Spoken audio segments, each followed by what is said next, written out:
Science is the great antidote to the poison of enthusiasm and superstition. Hi, I'm Juliette Selgren, and this is my podcast, The Great Antidote, named for Adam Smith, brought to you by Liberty Fund. To learn more, visit www.adamsmithworks.org. Welcome back. We talk a lot about economics on this podcast. We talk a lot about the current state of America, from culture to institutions to what on earth is liberalism. And we talk a lot about policy, too. Today, on November 15th, 2023, I'm excited to be talking to Brent Orrell. He's a senior fellow at the American Enterprise Institute, where his research focuses on workforce development, job training, and some criminal justice reform. Recently, he's been working on AI work, so we might be able to get into that too. His insights offer a blueprint for the future of work, so I'm excited to get into this and what that's going to look like. Buckle up as we navigate the complex terrain of employment, education, and empowerment. Welcome to the podcast. Well, it's absolute delight to be with you, Juliette. In this context, this is not the first time that we have met, and we share many friends and quasi-family members together. So what a delight to be on your podcast. Yeah, I'm glad to finally have you on. So maybe this will make for an interesting first question. What is the most important thing that people my age or in my generation should know that we don't? So I had a little bird told me that I was going to have to respond to this question, so I did actually give it a little bit of thought. And I think the most important thing for people your age who are in college, getting ready to graduate, or doing graduate work, or whatever they're doing prior to joining the workforce is I tell the young people that I speak to try to relax a little bit. This is a very driven generation, particularly among those who are, have been in college. They worked really hard to get into colleges, good colleges. They worked really hard while they've been in college.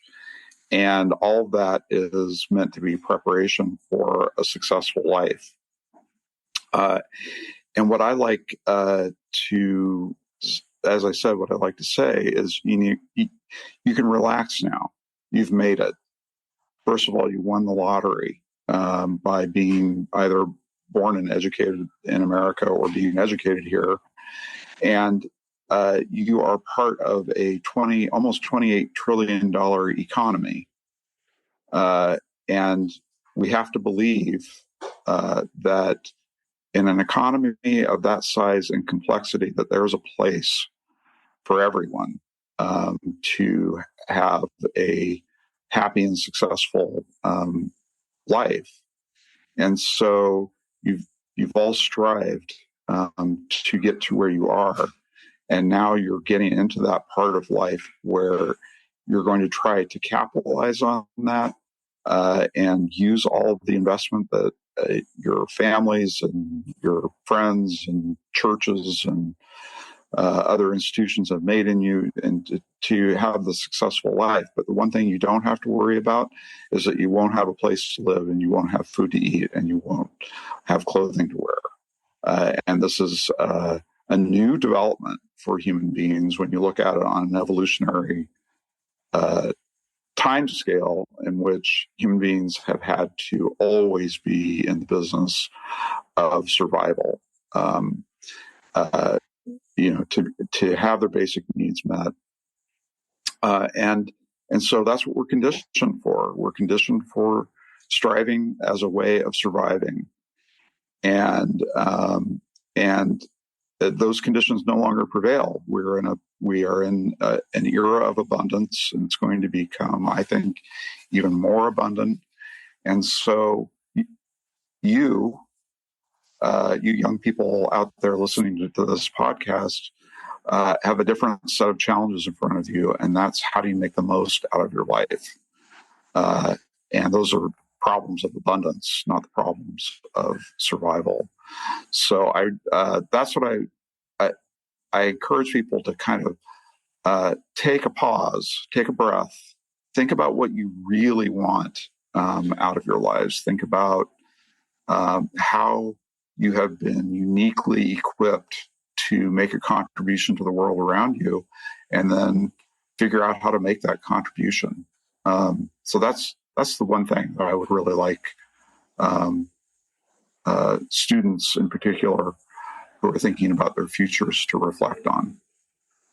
So something I've been thinking a lot about recently is the role of expectations in everything, from the way we interact with certain individuals to what happens with inflation, and kind of I'm coming to terms with / realizing now the importance of expectations in what is possible for the future. And so something drove you to give this response. And so even though we live in this age where we have so much to be grateful for and so many possibilities ahead of us, there's kind of this narrative, especially among my generation, that this is not really the case. And so this is a big question, but like, how have you seen this? What drove you to give this response? And what do you think that tells us about how maybe we could go about correcting it? Yeah. So here's what I think. I grew up in Oregon in a town of about 2,000 people with a graduating class of about 120, I think it was. And my parents both, of course, grew up during the Great Depression and the deprivations that went alongside growing up in that era when things were not possible. There was a lot, there were constraints, and to some degree, survival was really, had to be forefront in people's minds because conditions were so tenuous, and so they communicated that through words and other ways that life was uncertain and that you need to work hard and that because it was a question of survival. And I think that that's still that idea, again, because we are human beings and we are evolved creatures. We still have that within us, that our survival instinct kind of reigns supreme even in this period of abundance. So that creates this anxiety that we feel about whether we will have enough opportunity in our own lives. And what I have come to learn is that, like I said, those assumptions about the precariousness of life don't really obtain anymore. And obviously disaster could overtake us. All sorts of things could happen, but we shouldn't be programming our lives around the worst case scenario, right? So that's part of the answer, is that I think conditions have changed, and that's changing my the advice that I'm giving right now is not the advice I would have received or did receive. And I think the other thing is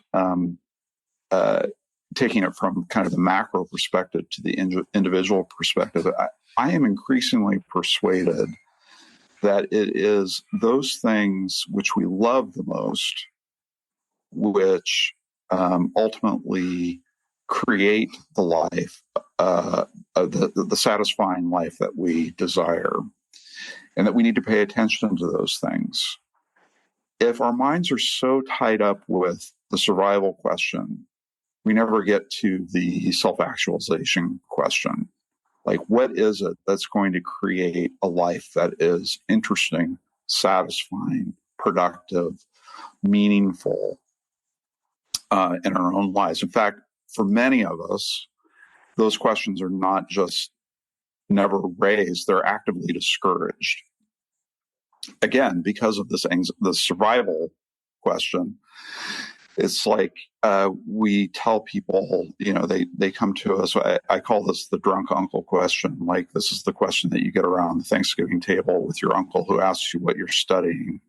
And you say, well, I'm studying anthropology, or I'm studying English literature, or if it's not a technical field like computer science, the question is always going to be, well, what are you going to do with that? As if that were some sort of a knockdown question. Like, if you can't connect your interests directly to an economic outcome, somehow they aren't worthwhile. And what I am arguing in my research and what I really believe is that, no, we've got the questions wrong. It's not that the economic questions are irrelevant. They're still relevant. But we are moving into an era in which the main burden on us is going to be, what do we choose to do with our lives? And that has to be driven by a different set of questions, which are, what are my interests? What are my passions? What are the things that get me out of bed in the morning? Like this podcast, for instance. This is a passion project, I suspect. Mm-hmm. And this is something you're really interested in. And so you're trying to develop it. Well, that's super important that this is interesting to you. It's worthwhile. It's an important contribution. And it will become more important over time. So I think people need encouragement to follow those things that they want to follow, and not just be told what they're interested in isn't really valuable and they should care about something else. I think that's the other half of this, is that it's not just survival. It's about, like, how do we arrange our lives in such a way that we're not struggling when we reach our 30s and 40s and 50s to get ourselves out of bed in the morning because we're not really interested in what we're doing. So, kind of along this line, and the research that you do, how did you get interested in it? What is it about, not just this moment, but even like this era and the relationship between dignity and work and meaning and the workplace that drew you to looking at this sort of stuff? It's a great question. I graduated from the University of Oregon, had a BA in Russian and East European history, and I really thought that I wanted, that was going to be my life. I was going to get involved in foreign policy or national security or something like that. And I came to DC, and I found myself competing for these very low-level jobs with people who had PhDs from Ivy League institutions who wanted the same jobs at, a pittance. The more people, supply and demand question, the more people competing for a job, the lower the salaries are. And there were just a lot of better qualified people in this field. So I had to pivot. I had to find something else that was interesting. And what I turned to, again, kind of thinking, I had to reflect back to kind of what my durable interests were. What are the things that I would always return to study, to think about, to read? I often ask people to take the Washington Post test, which is, you're reading a national daily newspaper. What's the article that you always stop to read? Which article? Which article is it? The type of article, the story that you follow all the time, just because it's interesting, not because of what it's going to do for some imagined future that you have, but it just kind of draws you in because you're innately interested in it. And one of the things that I have always been interested in is cities. And the history of cities and how they develop and what they do, cities as machines of human activity and production. And if you start down that path, where you wind up at is like at least in the American context, is the role that cities play in mobility, in creating ladders of opportunity for immigrant populations or for low-income populations. That led me into really thinking about, well, why are people poor? What happens? What's the role of government in attempting to ameliorate poverty? Is there a role for government in that? How do our programs work or don't or fail to work as it relates to people in poverty? So that's a very long serendipitous tour of kind of my mental pathway into what I do now, which is really about how do we better equip people for economic opportunity in this country? What are the building blocks of economic opportunity? And that's what drives my research. So can you give us an overview of kind of the important workplace policies and work rules at play and what the state of the American workforce is today? Okay, I'll try to give you a quick thumbnail of how I interpret the state of work in America. And I think it's got three major components. The first is demography. Global populations, including the U.S. population, is the rate of growth has fallen dramatically, and that means fewer people. It takes 20 years to make a 20-year-old, and we don't have a time machine to go back and tell people it would really be better for the future if you had more kids. So the population is what it is, and it's not growing nearly as fast as it used to. Our economy, however, continues to grow quite rapidly. When I started this job 5 years ago, the U.S. GDP was around $23 trillion. It's now almost $28 trillion. So the economy is continuing to grow really rapidly. The human capital base that's there to support that economy is not growing nearly fast enough to keep up with economic growth. And that's why we have labor shortages. So that's sort of the leg of the triangle that conditions the future of work for Americans, is that there's just fewer of us and our economy is continuing to grow. And that means just the labor shortages that we're currently experiencing are probably more chronic than they are something that's just going to disappear. Now, we have a recession, that will mask the labor shortage, but labor shortage is not going away. It's with us for the future. So demography, that's sort of leg one. Second leg is technology. Technology is always a factor. It's, our economy is built on the principle of creative destruction. That's how we've gotten to where we are, is that we build up the economy and then a new technology comes in and reconfigures the economy, and jobs are destroyed and jobs are created, and human beings adjust to the opportunities around them. So technology has always been a factor. I think that generative AI is putting that on steroids.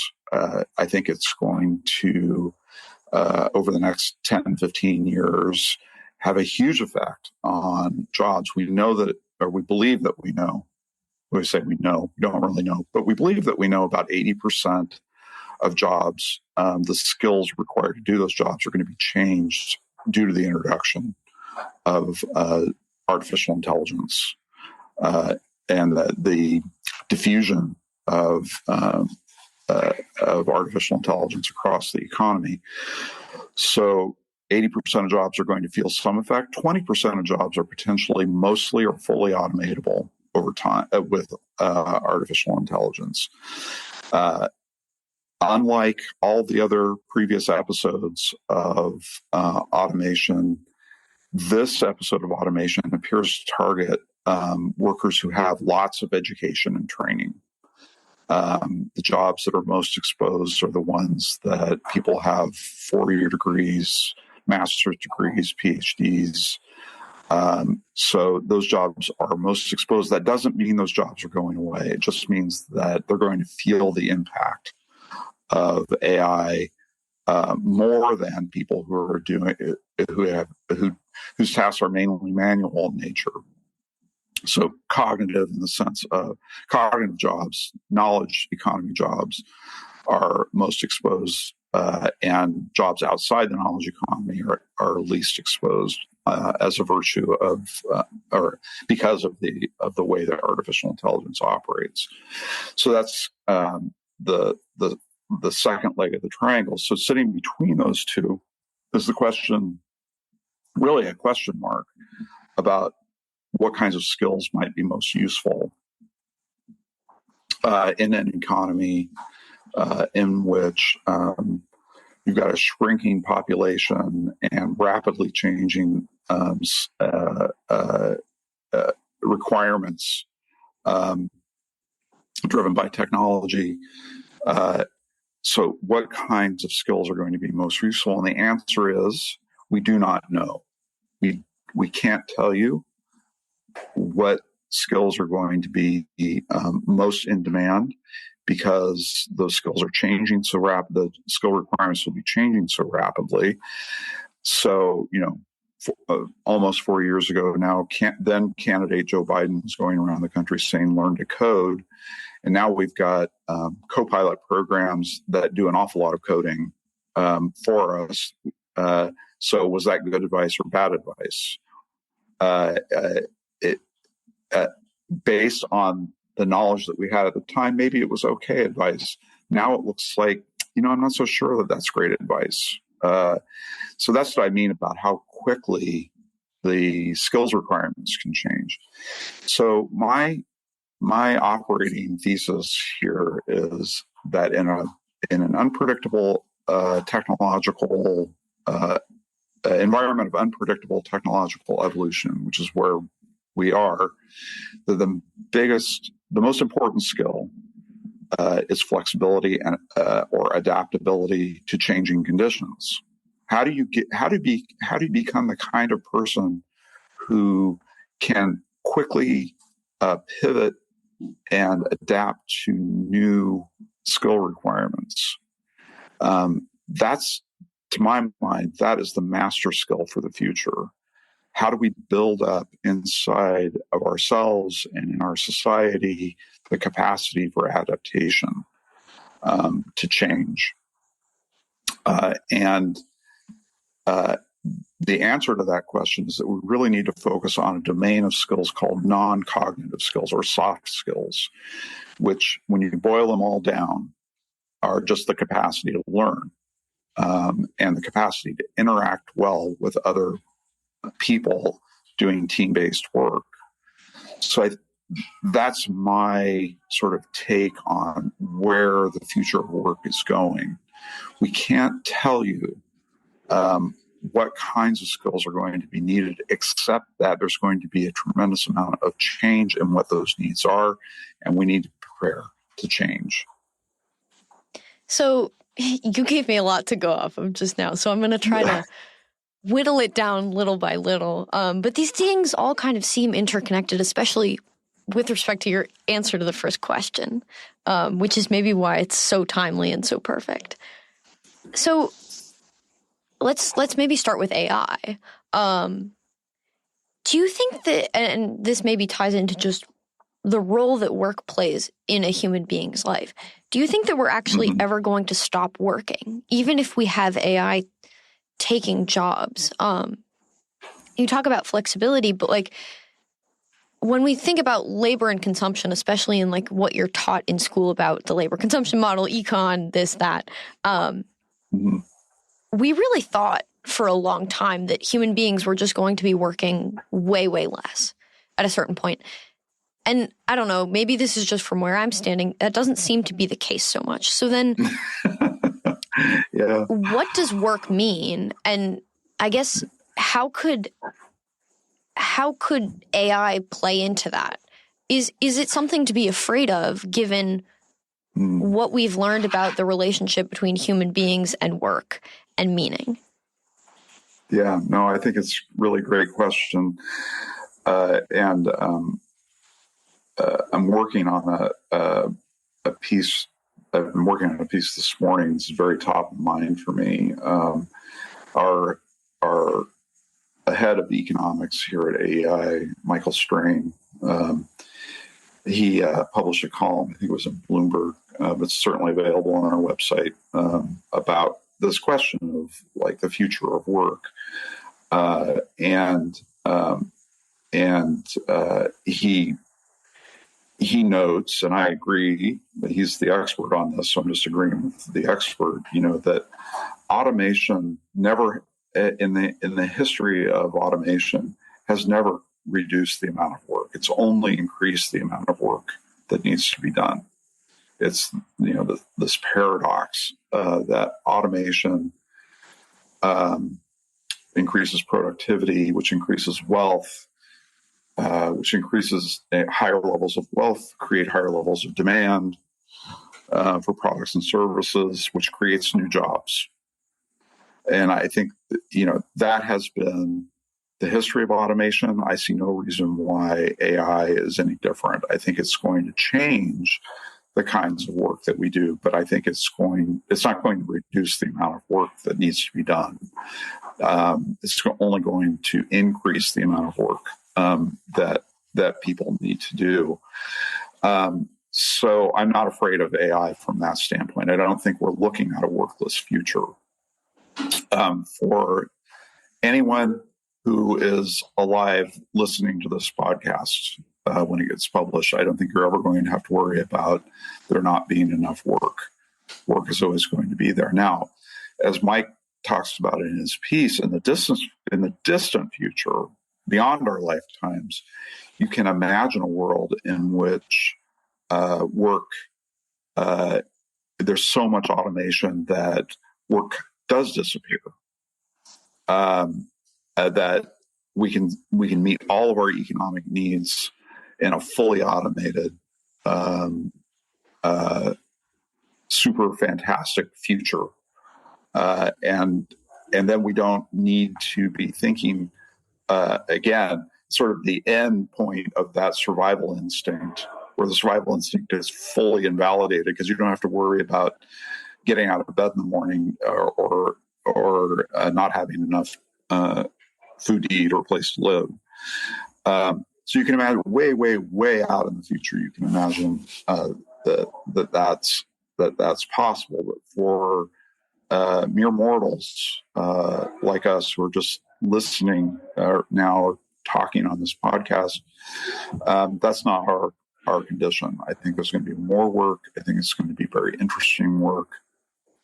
And I think, as sort of looping back to the beginning of this conversation, as these sort of noisome, difficult, boring tasks are automated away by computers and algorithms and machines, the burden of our existence kind of moves to the top of Maslow's hierarchy, which is self-actualization. How do you create meaning for your own lives? And that's where it goes back to these intrinsic, durable interests that we all have.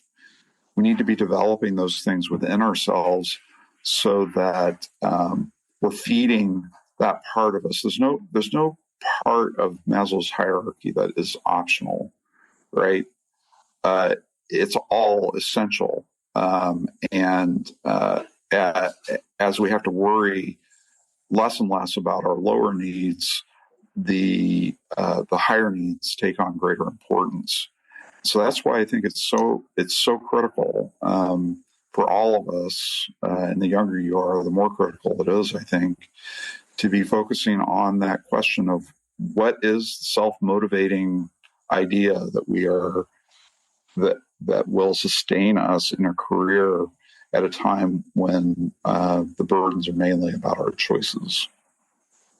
So I see this kind of tension where employers are going to have to more and more, and I've already seen this in the way the timing when employers start to woo college students and how they do it and the things they offer.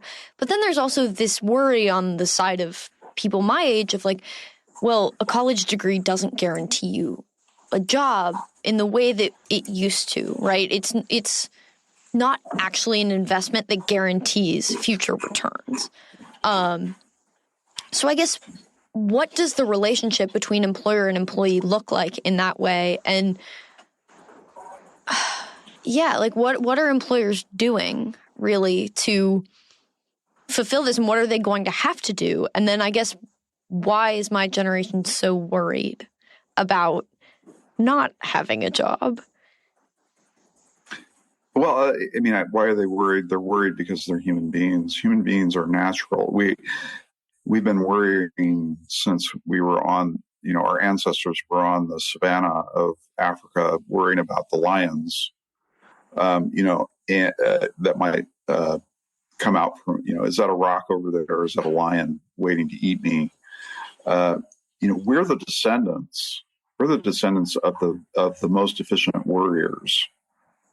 We're the ones who, we descend from the people who survived, and that seeking out of problems and challenges, trying to plan and avoid catastrophe is what has gotten us to where we are as a species.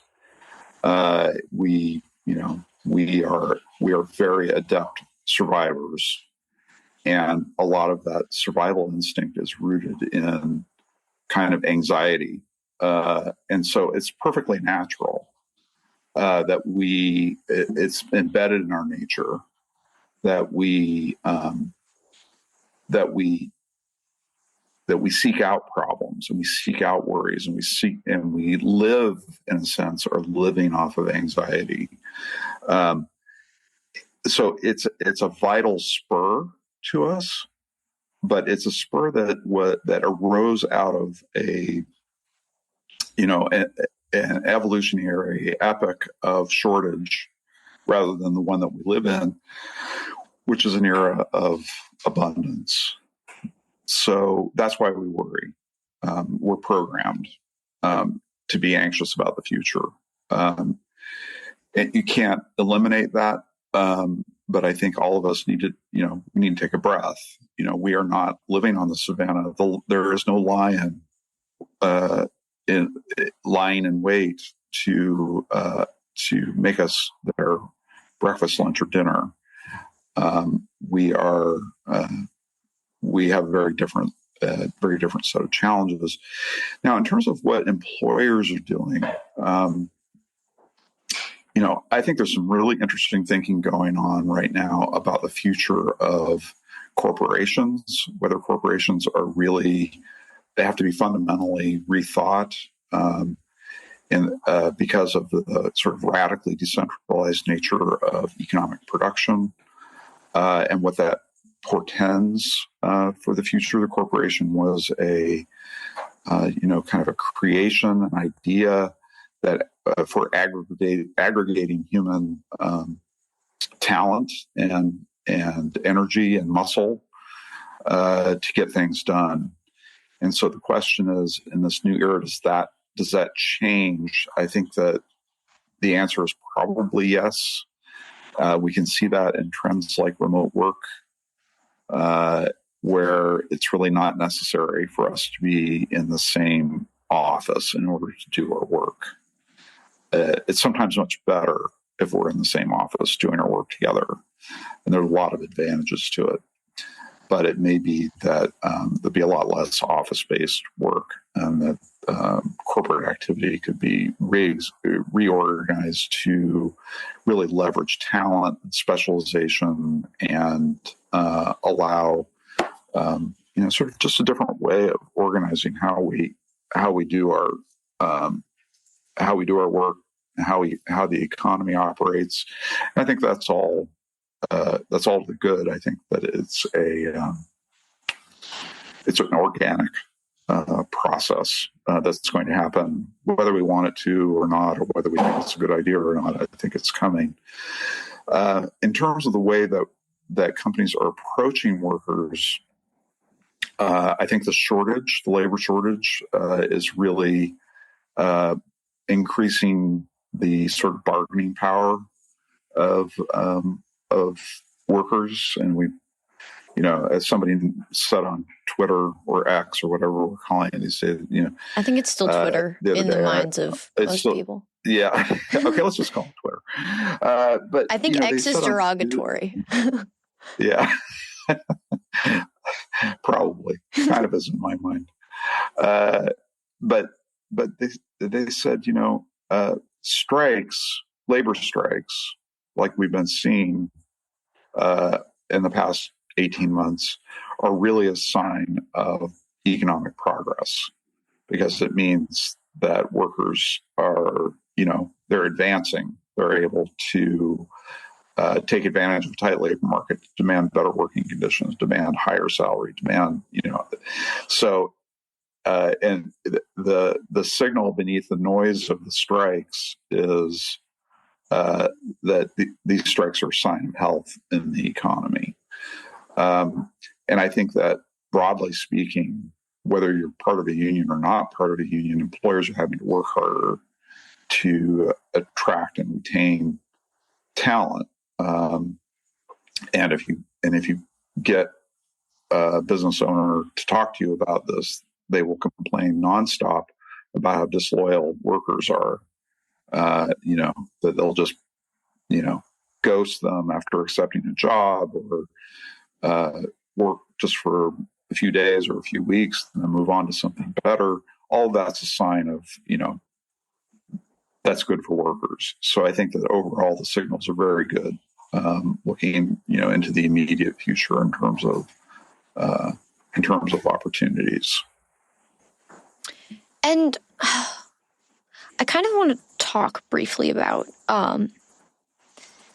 education, right? So one of the easy / maybe the only solution, the only place where we can find this flexibility for workers and this continued moving forward, this growth that is, I think, tied to finding meaning now, right? I think this growth shows that in the future, economic progress is going to be tied to if you can find actual meaning in your work, and if all parties are satisfied, which sounds like a great thing. I think giving workers that power has to do with education, and even realizing a different form of corporation is going to take innovative, creative thinking, flexibility in thought, which all ties back to education. And so what do you see being the link between, I guess, the workplace as we see it today and education, and what would need to happen going forward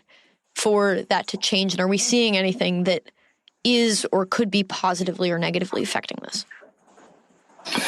So, in terms of how we sort of build our capacity as as individuals, businesses, as a society, certainly I think this needs to happen within government. That we need to really emphasize sort of agency, right? This idea that the locus of control over our circumstances, it's never exclusively ours. Of course, we're all constrained in a variety of ways, but we still have substantial control over what happens in our lives. And we need to believe that we have that control, that we are the ones who are responsible and are have the power to adapt, to change, to respond, to get better, to increase our skill levels, to to create new opportunity. Those are all things that we have to believe that we have the capacity for, because we do. And rather than offloading that responsibility to someone else, and saying, well, it's, I'm going to rely on schools to do this, or I'm going to rely on a government agency to do this, or I'm going to rely on the company, that I work for to do this. No, the responsibility lies within us. And so we need to develop a set of skills that allows us to actuate, to make real that responsibility that we have. And that's why I spend so much time talking about these non-cognitive or soft skills. However, there's a lot of different names for them. But these skills are the ones that shape our capacity for interacting with the world around us, and for spotting opportunity and acting on opportunity. Things like, communication, teamwork, ethics, the whole range of things which we kind of learn by osmosis. They're not the kinds of things that we typically sit in a classroom and learn, or in a laboratory and learn. It's not like, here's how to turn the screwdriver. You turn it right if you want it to be tight. You turn it left if you want to be loose. That's the kind of thing that you can teach in a formal sense. But what we're talking about are the attributes and behaviors and attitudes and capabilities that we kind of learn passively. We don't realize that we're learning them. We are observing the world around us. We're interacting with other people. We are picking up almost by happenstance these abilities, these non-cognitive abilities, which really form, this. Like I said earlier, like this is what the skill for learning looks like. It's also the skill for agency. Like I need to be able to identify the opportunities and challenges that are in front of me, and think about my own solutions and my own responses to those challenges and opportunities. Those capacities are really built very early in life. We start learning that when we're babies, and they develop very slowly over time. So we really need to be paying attention to kind of the fundamental institutions of human society, the family principally, and then the extended family and the community around the family, that the family kind of moves within, individuals move within, that are building up those non-cognitive skills that make it easier for us to learn and to, like I said, be in control of our own lives. So that's I think one of our biggest challenges as a society is, how do we maintain the strength of these fundamental institutions that are really the mainspring of non-cognitive skill development. Could you leave us with some policy suggestions, things that would improve, if they can, conditions, or I don't know, encourage the growth we want to see, but also cultural things that maybe individuals can do, even if we can't influence the aggregate from the top down. We can all kind of play our part. So what can individuals do in their own communities? Yeah, that's a really great way of thinking about the question. I think there are policies that government can pursue that would increase the stock of non-cognitive skills within American society, right? So the policies that we have in place that make it easier for families to form, and then for families to stay together. That's all to the good, and that is probably the most important thing that we can that we can do is look for opportunities for how we strengthen families so that they can do the really critical work that needs to be done to help with the nurture and development of the next generation. And that's a virtuous cycle. If you do it right in one generation, it's much easier to do it right in the next generation. If it gets broken in one generation, then it's really difficult to then intervene and try to reverse that in the next generation. So anything that we can do to strengthen families and parenting so that they can do that baseline work that we need to be done is going to have profound effects socially, culturally, economically. Much of what we're struggling with economically, in my view, in this country is a product of the disruption of the family.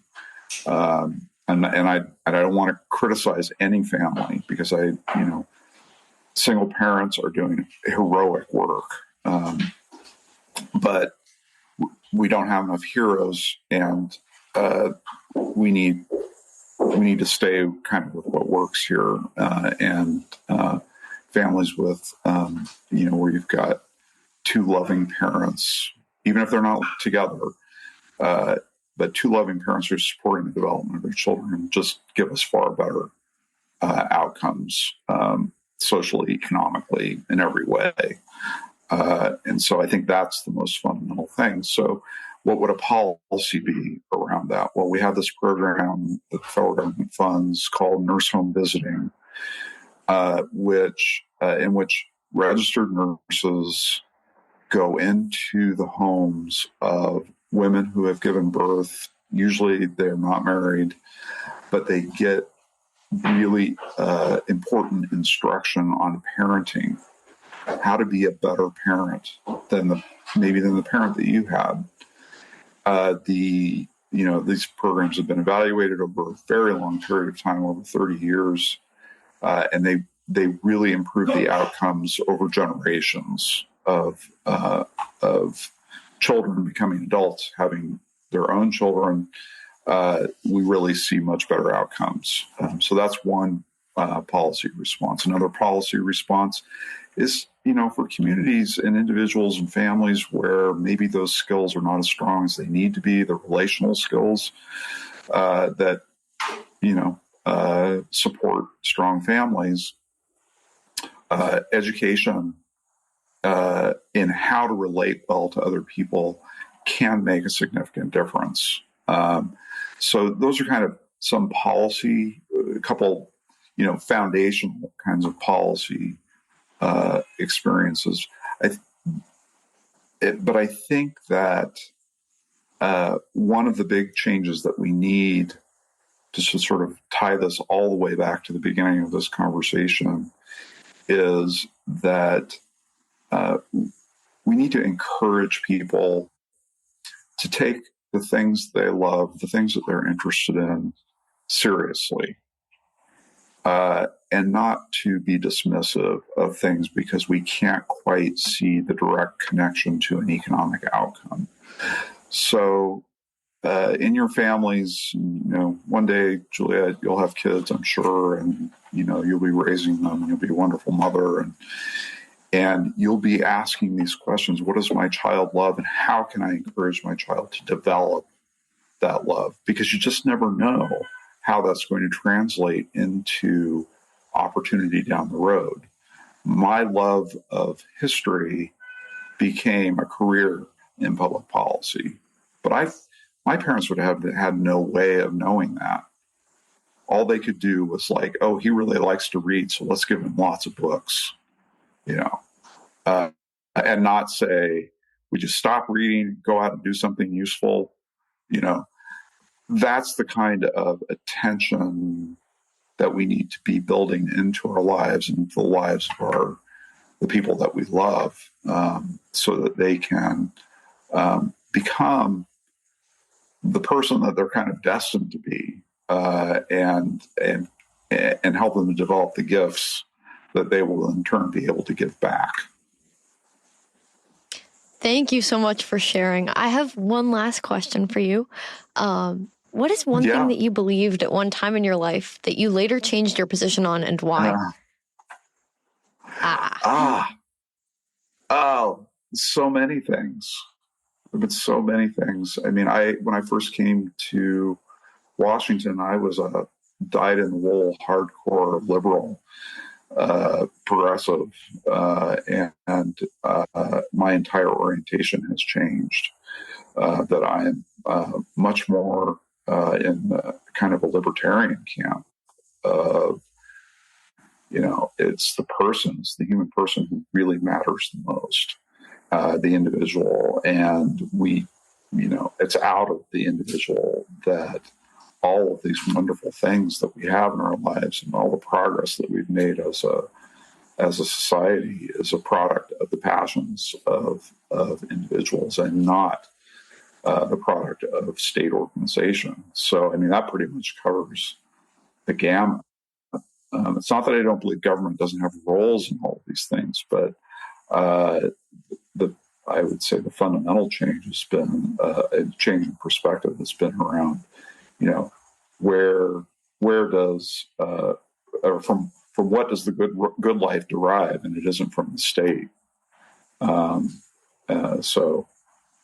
And I think why I changed my mind is sort of being immersed in government and seeing just how limited its impact often is, especially among the most disadvantaged who are most dependent upon the government.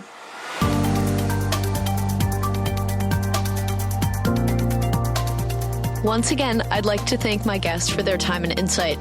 I'd also like to thank you for listening to the Great Antidote podcast. It means a lot. The Great Antidote is sound engineered by Rich Goyette. If you have any questions, any guests, or topic recommendations, please feel free to reach out to me at greatantidote@libertyfund.org. Thank you.